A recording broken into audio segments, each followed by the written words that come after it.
여러분, 추미애가 또 한 번 윤석열 대통령을 돕고 있습니다. 윤석열 대통령을 대통령으로 만든 1등 공신이 누구인가요? 솔직히 말해 바로 추미애입니다.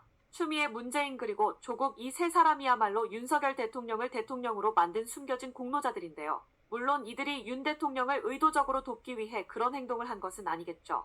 그러나 이들의 끝없는 실책과 뻘짓은 결국 반사효과로 돌아왔고, 그 결과 윤석열 대통령이 탄생한 겁니다. 특히 조국 사건은 윤 대통령의 지지 기반을 공고히 다진 결정적 요인이었고, 추미애와 문재인 또한 국민들의 분노를 자아내며 윤 대통령의 당선을 견인했죠. 그런데 이번에 추미애가 또 한마디 했습니다. 뭐라고 했냐면 윤 대통령이 복귀하면이라는 말을 꺼낸 겁니다. 그런데 여기서 끝이 아닙니다. 현재 상황에서 김용현이 모든 죄를 뒤집어쓰게 될 것이라는 이야기도 덧붙였는데, 추미애의 발언을 듣고 있노라면 참 웃음이 나옵니다. 여기서 중요한 건 추미애가 윤 대통령이 복귀한다는 말을 했다는 사실입니다. 이것은 상대 진영에게 있어서 금기어와도 같은 표현인데요.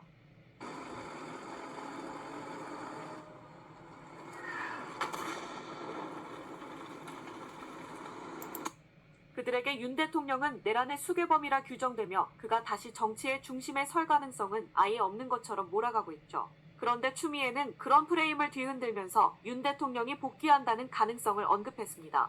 심지어 복귀 후 김용현을 사면할 거라는 시나리오까지 그렸죠. 결국 추미애가 윤 대통령은 다시 복귀할 거라고 이야기하면서 윤석열 대통령을 다시 거론하기 시작했다는 건 우리에게 좋은 징조인데요. 과거를 떠올려보면 법무부 장관으로 있던 추미애는 윤석열 검찰총장을 몰아붙이면서 온갖 징계와 탄압을 퍼부었죠. 마치 윤석열 검찰총장을 완전히 매장시켜버리겠다는 태도로 공격했지만 결과는 어땠습니까? 윤 대통령은 오히려 그 압박을 기회로 삼아 공처럼 튀어올랐고, 그를 죽이려던 시도가 역으로 그를 강하게 만들었습니다. 지금도 마찬가지입니다. 추미애가 김용현 이야기를 꺼내고 윤 대통령과 짜고 모든 책임을 김용현에게 전가한 뒤 윤 대통령이 살아난다는 시나리오를 그렸지만, 그 결과는 어쩌면 과거와 다르지 않을 것입니다. 추미애의 발언은 윤 대통령의 복귀 가능성을 부각시키고 윤 대통령의 부활이 얼마 남지 않았음을 느끼게 합니다. 특히 추미애는 트럼프 대통령을 사례로 들었는데요. 트럼프가 대통령이 된 뒤 의회 난입 사건의 관련자 1600명을 사면했듯 윤 대통령이 복귀하면 김용현을 사면할 것이라는 말을 던졌죠. 추미애는 과거에도 자주 자살골을 넣어왔습니다. 김경수와 드루킹 사건도 추미애가 똥볼을 찬 것이 원인이었죠. 이번에도 추미애의 발언은 의도와는 다르게 윤 대통령의 부활을 더욱 가시화시키는 도화선이 될 가능성이 높아 보이는데요. 추다르크라고 불리는 추미애는 4차원인지 5차원인지 알 수 없는 독특한 정신 세계에 갇혀서 자신의 말과 행동이 미칠 파장을 전혀 고려하지 않는 그야말로 불도저 같은 기질을 지니고 있습니다.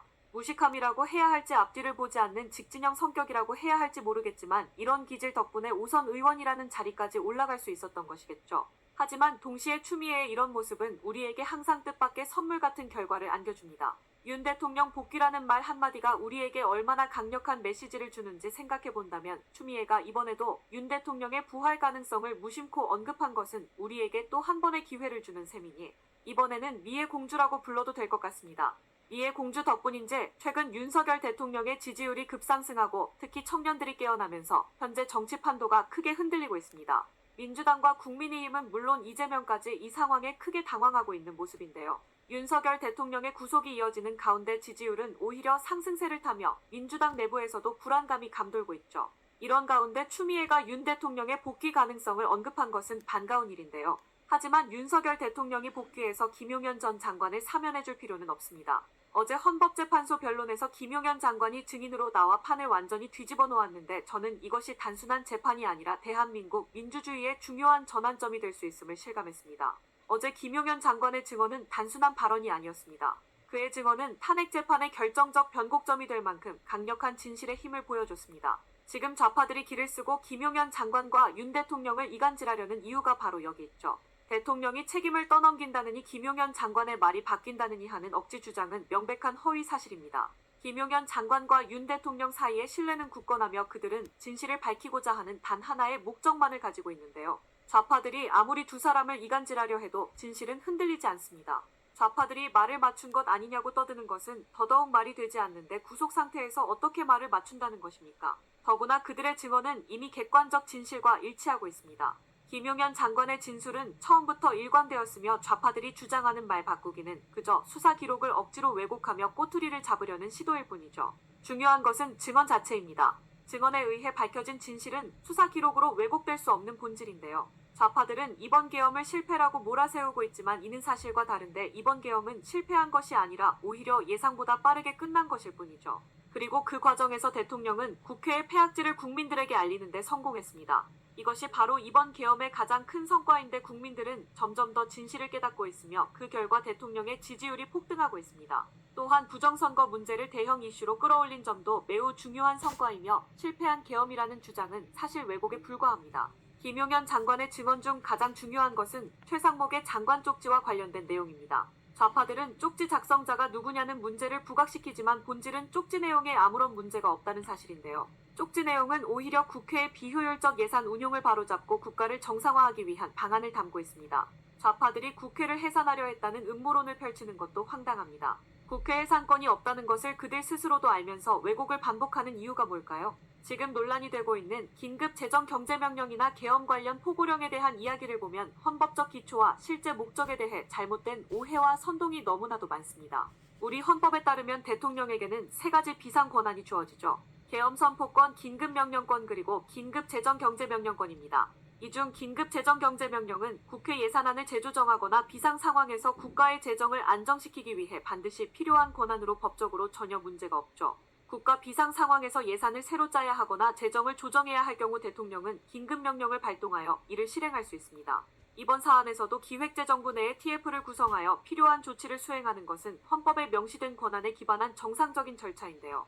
법적으로 대통령이 지시를 내리든 김용현 장관이 실무를 맡아 진행하든 본질적으로 중요한 것은 명령의 내용이 정당하고 법적 하자가 없다는 점입니다. 따라서 좌파들이 쪽지 작성자가 누구냐는 문제를 집요하게 물고 늘어지는 것은 본질에서 벗어난 정치적 흠집내기에 불과하죠. 포고령도 마찬가지입니다. 김용현 장관은 과거 사례를 참고하여 계엄 상황에서 정치적 혼란을 막기 위한 기본적 가이드라인을 설정한 것인데요. 포고령에 담긴 내용은 어디까지나 정치적 선동과 불법 행위를 방지하기 위한 상징적 의미를 담고 있습니다. 이를 실제 실행 계획으로 오해하거나 군사적 강제력을 동원하려 했다는 주장은 사실을 왜곡하는 것이죠. 예컨대 포고령 제5호에서 처단이라는 표현이 사용된 것은 강렬한 메시지를 전달하기 위한 장군 특유의 언어적 선택에 불과하며 실제로 이를 실행할 계획이나 법적 근거는 전혀 없었습니다. 김용현 장관이 직접 설명했듯 이 포고령의 목적은 국민의 생명과 안전을 보호하기 위한 절박한 호소에 가깝습니다. 따라서 처단이라는 표현이 강하게 들릴 수는 있지만 법적으로나 현실적으로 실행 가능성은 없으며 오히려 국민에게 경각심을 주기 위한 장치였죠. 좌파들이 주장하는 체포조 문제 또한 크게 왜곡되고 있습니다. 김용현 장관의 증언에 따르면 체포조란 명칭은 과장된 것이며 본질적으로는 정치인들의 동향을 파악하고 비상 상황에서 선동 가능성을 미리 감시하려는 목적에 불과했죠. 특정 정치인의 위치를 확인하거나 그들의 움직임을 파악하려는 정도였으며 실제 체포를 지시한 적도 실행할 계획도 전혀 없었는데요. 이를 두고 체포조라는 자극적 표현을 사용하며 국민들을 선동하는 것은 좌파들의 전형적인 흑색 선전입니다.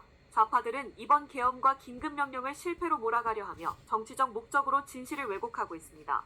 그러나 김용현 장관과 윤 대통령의 대응은 일관된 진실에 기반을 두고 있으며 그 과정에서 오히려 국민들은 국회의 폐악질과 비정상적인 정치 구조를 깨닫게 되었죠. 계엄은 실패한 것이 아니라 예상보다 빨리 종료된 것이며 그 목적은 국민들에게 부패한 정치의 본질을 알리는 데 성공했다는 점에서 역사적 의의가 큰데요. 윤 대통령과 김용현 장관의 신뢰관계는 철통 같고 두 분은 책임을 남에게 떠넘기는 그런 사람이 아닙니다. 윤 대통령이 책임이 있다면 자신이 짊어지겠다는 강한 의지가 있었습니다. 하지만 억울하게 말도 안 되는 내란이나 탄핵으로 몰아가는 건 정말 어불성설입니다. 어제의 증언은 역사적인 순간이었습니다. 영상을 끝까지 시청해주시고 귀한 시간 내주셔서 대단히 감사합니다. 구독, 좋아요 꼭 부탁드립니다. 더 좋은 영상으로 보답하겠습니다. 건행.